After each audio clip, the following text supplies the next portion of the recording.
안녕하세요. 오늘도 불철주야 오매불망 안지나서나 주식 투자로 대박을 학수고대하고 계신 여러분. 요즘 니콜라인지 쇼콜라인지 때문에 난린데요.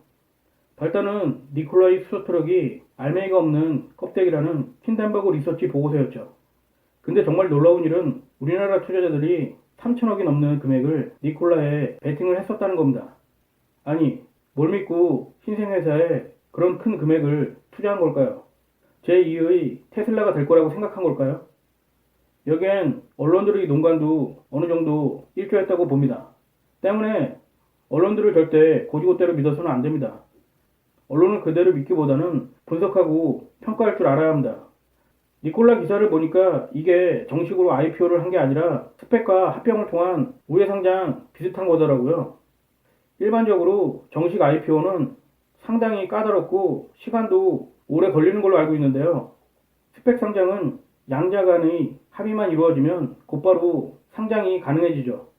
그래서 스펙 상장이 여러모로 간단하고 시간도 절약되는 특성이 있는데요. 그걸 니콜라가 했다는 게 지금 생각해보면 뭔가 꿍꿍이가 있지 않았나 생각을 해봅니다. 제가 신규 상장 주식은 절대 쳐다도 보지 말라고 여러 번 말씀을 드렸었는데요.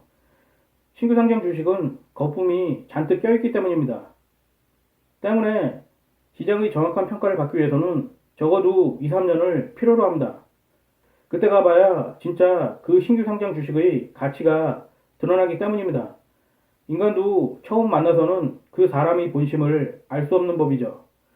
어느 정도 시간을 두고 만나봐야 그때 본심을 알 수 있는 법이니까요. 아닌가요?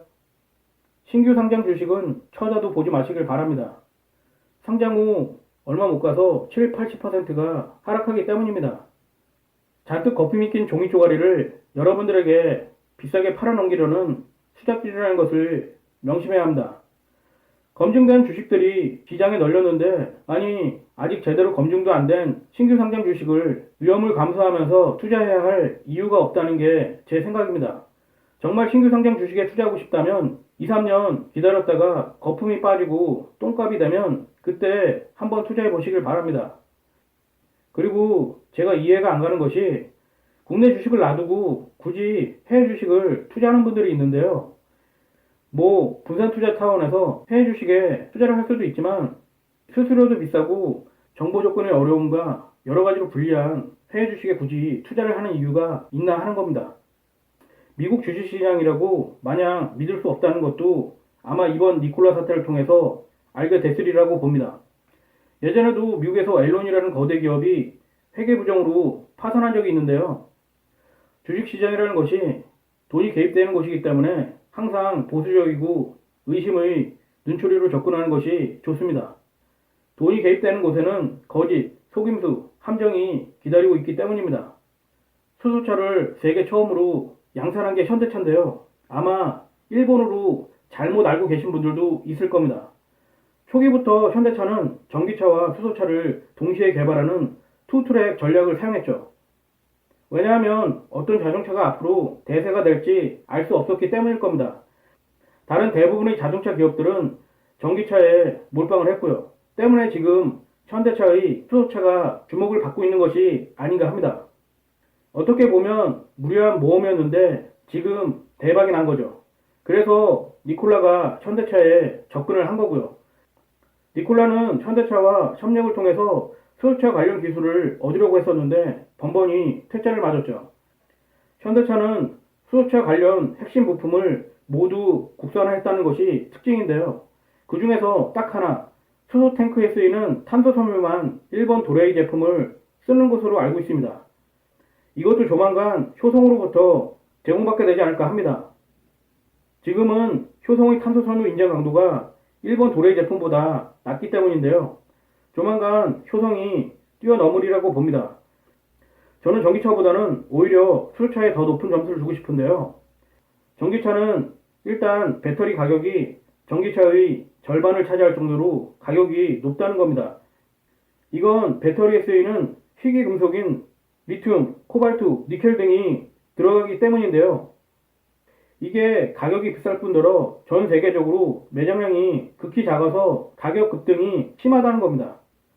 또한 폐배터리는 환경오염물질 범벅이고 일정 시간이 지나면 비싼 돈을 주고 다시 배터리를 교체해줘야 하죠. 그런 면에서 차라리 수소차가 운행 중에 공기 오염물질도 정화하고 장거리 주행에 훨씬 효과적이지 않나 싶습니다. 어쨌거나 저는 현대차가 앞으로 도약할 수 있는 발판을 이번에 마련했다고 봅니다. 최근 스위스에 수소 트럭을 수출한 것만 봐도 상당히 긍정적이니까요. 아닌가요? 제가 몇 달 전 바닥에서 삼성전자보다는 현대차가 훨씬 투자 매력이 있다고 말씀을 드렸었는데요. 삼성전자는 최근 바닥에서 40% 정도 상승했는데 현대차는 거의 200% 가까이 상승했네요.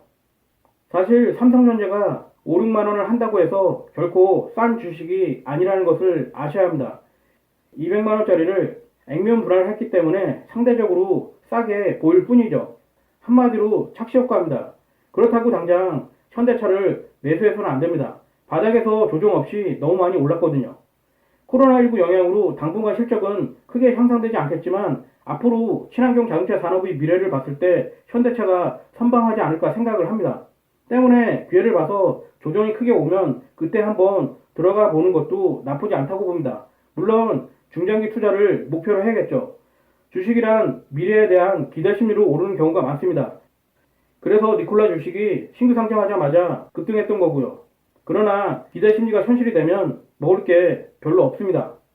소문에 사서 뉴스에 팔라는 말이 괜히 있는 게 아닙니다.